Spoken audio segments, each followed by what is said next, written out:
TRS party సంపూర్ణ మద్దతు ప్రకటిస్తా ఉన్నది. ముఖ్యంగా మీరు ఏ నిర్ణయం తీసుకున్నా మీ వెనకాల తప్పకుండా మేమంతా కూడా మీకు సపోర్ట్ గా నిలుస్తామనే విషయాన్ని పార్టీ పక్షాన మీకు తెలియజేస్తూ, దానికంటే ముఖ్యంగా ఇవాళ అధికారంలోకి వచ్చిన కాంగ్రెస్ పార్టీ ఆనాడు ఎన్నికల ముందు మరి నిరుద్యోగులనే ముందు పెట్టి నిరుద్యోగులతోటి ప్రత్యేకంగా బస్సు యాత్ర చేపట్టి వారందరినీ కూడా రెచ్చగొట్టే విధంగా చేసి గత ప్రభుత్వం వైఫల్యాలను తెలియజేస్తూ మరి అధికారంలోకి వచ్చిన కాంగ్రెస్ ప్రభుత్వం ఈనాడు దాన్ని అంతా కూడా విస్మరించింది.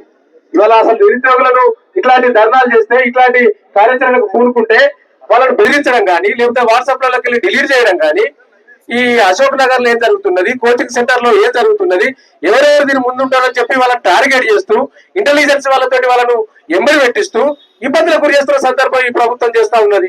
ఇది నిజంగా కూడా శోచనీయం. ఇది సరైనది కాదు. ఆనాడు ఎన్నికల ముందు మీరు ఏం చెప్పారు నిరుద్యోగులకు? చెప్పిన మాట ఒక్కటి కూడా మీరు నిలుపుకోకుంటే ఇలా గత బీఆర్ఎస్ ప్రభుత్వం ఇచ్చిన నోటిఫికేషన్లనే వాటి యొక్క సంఖ్యనే ఆ పత్రాలు ఇస్తూ, నియామక పత్రాలు ఇస్తూ మీరు కొత్తగా ఇచ్చింది ఏమి లేదు. ఈ 6 నెలల్లో ఒక కొత్త నోటిఫికేషన్ రాలేదు ఇప్పటి వరకు. గ్రూప్ ను సంబంధించి 63 పోస్టులు పెంచి మేము కొత్తగా పెంచినామని చెప్తా ఉన్నారు. కొత్తగా ఇచ్చిన నోటిఫికేషన్ ఎక్కడ ఉన్నది? ఇలా డిఎస్సి, మెగా డిఎస్సి 25,000తో చేస్తా అని చెప్పిండ్రు. మీరేం చేసిండ్రు? గత బీఆర్ఎస్ ప్రభుత్వం 5,000కు పైగా పోస్టులతోటి డిఎస్సి నోటిఫికేషన్ ఇస్తే దానికి ఇంకొక 4-5,000 యాడ్ చేసి 11,000 మాత్రమే చేసిండ్రు తప్పితే మీరు ఇచ్చిన కొత్త నోటిఫికేషన్ ఏంటి?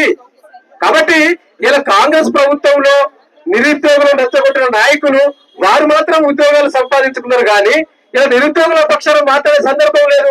మీరు మండలిలో కావచ్చు, ముఖ్యమంత్రి గారి దగ్గర కావచ్చు, ఈ అంశాలు లేవనెత్తండి. దయచేసి శాంతియుతంగా జరుగుతున్న ఈ ధర్నాకు తప్పకుండా అన్ని వర్గాల వారు మద్దతు ఇవ్వాల్సిందే. మీరు చేస్తున్న న్యాయమైన డిమాండ్ల కోసం తప్పకుండా భవిష్యత్తులో ఇంకా ఏ కార్యాచరణ తీసుకున్నా ఒక పార్టీగా, బీఆర్ఎస్ పార్టీగా మేమంతా ఉంటామనే విషయాన్ని మా రాష్ట్ర కమిటీ కూడా తెలియజేసింది.